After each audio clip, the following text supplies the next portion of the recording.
Hey guys, how's it going? Welcome to the channel. So today I'm going to talk about retro video game sound design and how you might start trying to go about that kind of thing. So let's get into it. Okay, so we're in Serum here, but you can use any synth you want that has a decent set of LFO editing tools. But at the end of the video, I'm going to go over how you might go about doing that with something like Ableton's stock operator synth as well. So with these retro video game kind of sounds, 99% of the time they're going to be made utilizing square waves. So that's a great starting point when you're trying to make any kind of sound effects with a retro vibe. So we're on the basic shapes wavetable, so let's just cycle through to find our square wave, which is this one. I'm just going to play a few notes. So that already sounds kind of video gamey, right? But there's one more thing we can kind of do to make it sound even more video gamey if you want, and even more retro, which is changing the pulse length or the pulse width. And the way you do that is in the basic shapes wavetable, there's already some set square wave pulse widths. This basically just squeezes the waveform to one side, or basically shortens the initial pulse length.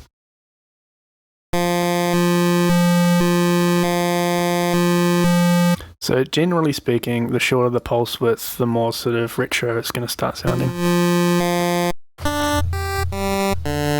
Another way to change the pulse width is to go into the warp mode knob and just head over to the PWM option, and this actually smoothly changes the pulse width.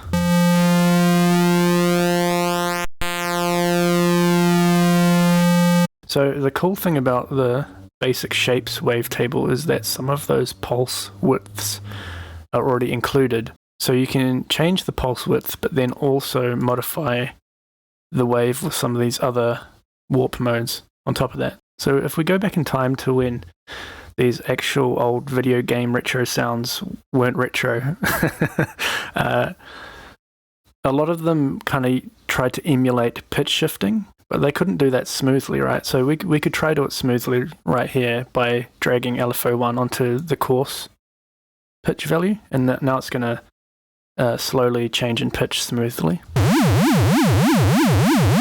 It sounds kind of video gamey, but it's not quite there, right? So what they actually had to do back in the day was they were limited to like 8 or 16 bits. So if we change this grid size to, let's use 16 for this at the moment, and then hold down shift, when we click and drag now, it's going to limit the shapes to the grid size.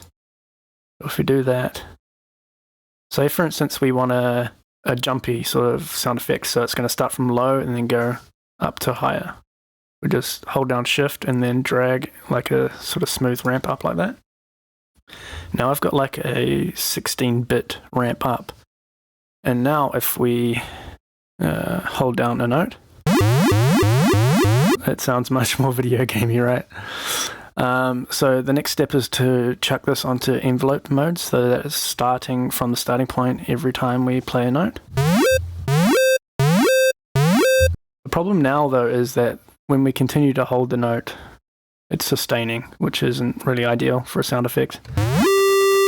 So to mitigate that, we'll go into LFO2 and then just draw something like this. And make sure it's set to the same rate. So in LFO1, right now it's set to a quarter note, and LFO2 is the same, which is perfect. And then we're just going to route this to the level of oscillator A and chuck it on envelope mode as well. Sweet. But you might notice, if you've got keen ears, that the sound is technically still sustaining for some reason, which is kind of annoying, but we can kind of reduce that effect by going into our matrix and then also routing LFO2 to the global amp level of the synth. And then chucking it on bipolar mode and dragging this all the way up. Now, it technically is still sustaining a little bit, which is also kind of annoying, but it's a lot less audible now. So what we can do from here is we can lengthen or shorten that jump by changing the rate of both of the LFOs. So if we wanted a quicker jump, change it to 8th note on both. Even quicker, 16th note.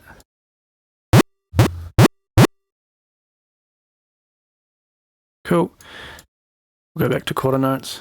The other thing we can also do is change it from a 16-bit sound effect to an 8-bit sound effect by just dragging down to a grid size of 8 and then drawing the same kind of shape.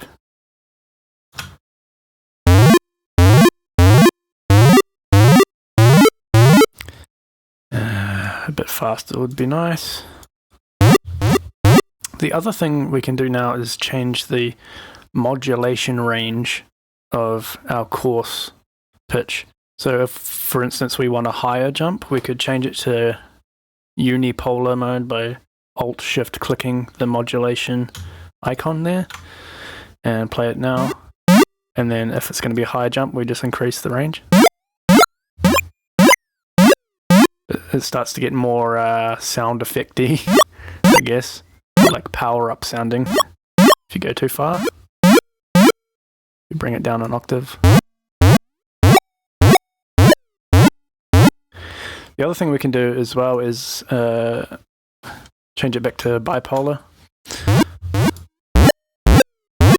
The other thing we can do is also change it from a jump to maybe you've died or something like that by just flipping the modulation range. So now if we flip it, instead of going from low to high, it's going to go from high to low. Now it kind of sounds like the player's died or picked up a bad power-up or something like that, which is kind of neat. The other thing you can do is you're not just limited to like jump shapes. So if we go back to a 16-bit grid size, you can really start to experiment with different sort of shapes. So a really popular one is this kind of thing with like a ladder sort of shape down. Let's make it like that, which jumps back up again, then comes back down again.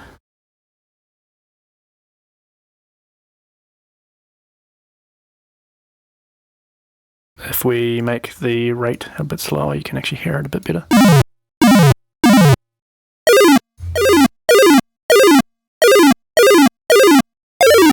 And mess around with the... This is kind of a power-up sound if we flip the modulation again.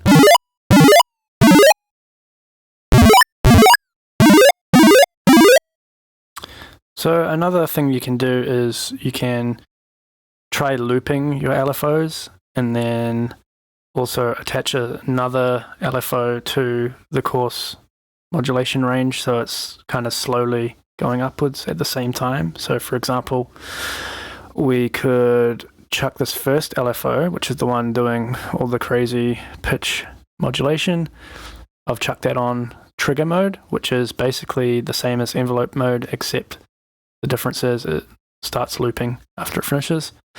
Then on LFO2, we'll change this, since we want the total sound to be a bit longer since we're looping it, we'll just drag this down to a whole bar long.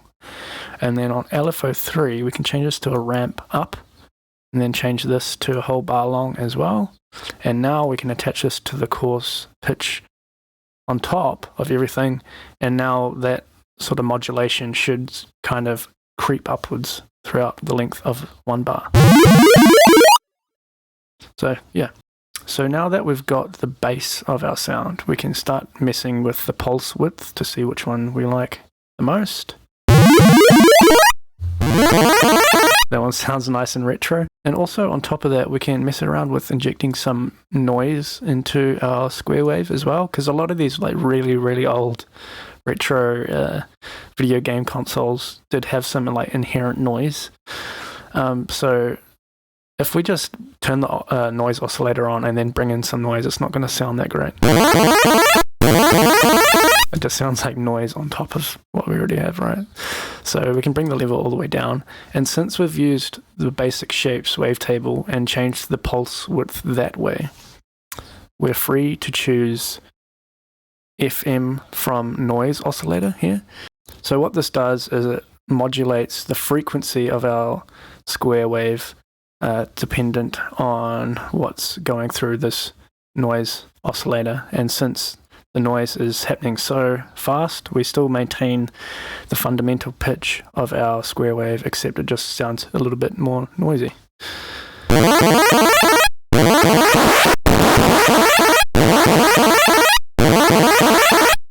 Now you got it at the rough level, you can cycle through the noise oscillator samples and see which one you like the most.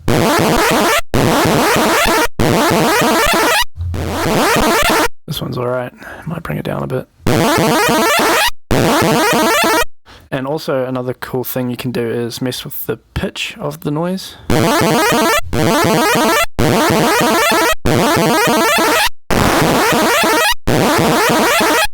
And you can get some really, really interesting sounds with the pitch at a lower value.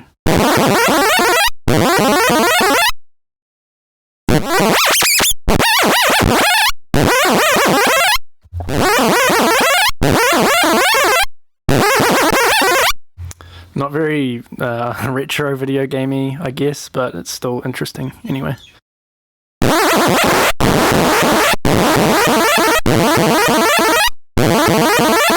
Another thing you could try is adding a second oscillator doing the same thing. So you could just go into the menu and click on copy OSC A to B with mods, so it retains all the mods we've used.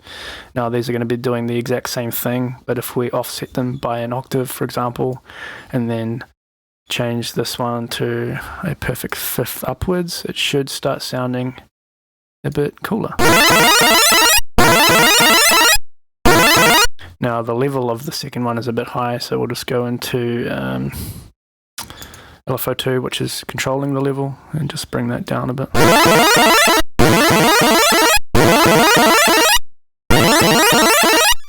So yeah, lots of possibilities.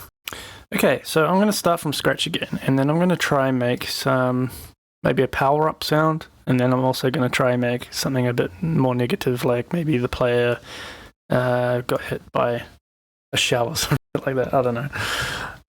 So we've got a square wave.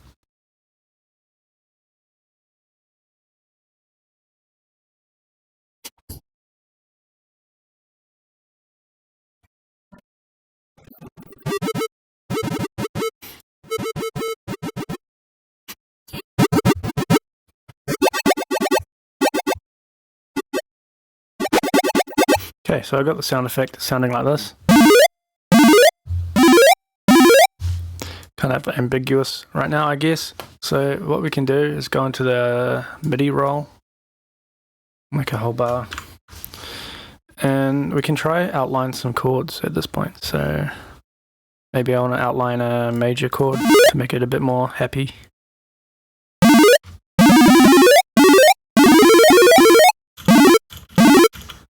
Like that.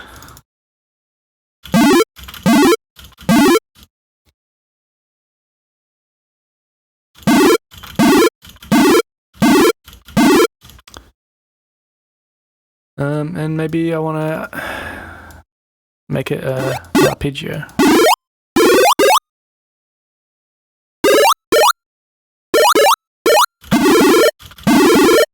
So that's sounding a bit more like a power up now. And for another example, maybe the player gets hit by something bad, like a shell or something like that. I don't know. We can try like outline a diminished chord or something like that. And we'll flip it to make it descend, because generally ascending things are good and descending things are bad, right? I guess. So we could try that. So we've got a good thing. We've got a good thing. And a bad thing. Now, for the descending stuff, you may want to flip our modulation range as well. The other thing to remember is that, like, depending on this modulation range and your course pitch, it's going to be harder or easier to hear the actual chords you've outlined. Like, sometimes you won't be able to hear them at all. But generally, ascending equals something good happens, descending equals something bad happens. Alright, so what if you don't have Serum? What if you only have the stock Ableton devices, for example? So we can do a similar kind of thing with Operator, although you don't have quite as much freedom, but we can do it anyway. So you want to go into Operator and then select Square. And the cool thing about Operator though is it does have like the 8-bit squares and the 16-bit squares if you want to use those. So we'll choose a 16-bit square. So we'll bring our release down. We don't need it. And then, so the problem is Operator doesn't have a really detailed LFO editor. So we're going to have to go into the actual pitch modulation and change it that way. So if we open the piano roll and then go into our pitch modulation, you can see here that we can actually still change it with the pencil tool. The problem is that we only have up to 30-second notes of resolution. And before, within Serum, we were like working with like even 16th note LFOs, and within those LFOs we were changing like 16 different pitch values. And in here, the most we can do per note, working with 16th notes, is 2 pitch changes, which isn't really ideal, but that's fine. We can just draw it anyway, like this. Say, for instance, we want this type of shape for 1 note.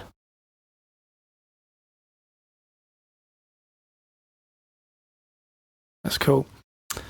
All you have to do now is click off of the pencil tool, highlight it all, and then squeeze it into 1 note, like that, and then duplicate it. And now, after we go back into Operator and change the pitch bend range all the way to max, we should get a similar kind of sound.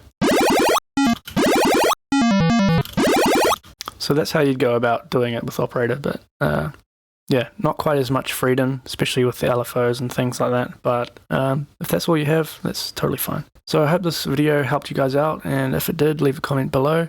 I do currently have a Patreon that's got some really cool benefits, including monthly sample packs and exclusive in-depth videos about my sort of production process and mentality and things like that. So definitely go check that out. Then the first monthly sample pack is coming very soon, and it's going to be a collection of custom wavetables that you can just drag into Serum or Ableton's wavetable, or stuff like Archeri's Pigments, Synth, or Vital even. So if you want to get your hands on that, you can do that for $3. Yeah, definitely go and check it out. I also do one-on-one lessons, so if that's something you're interested in, join my Discord, which will be linked down below, and just give me a DM or something like that. Cool, I'll see you guys next time.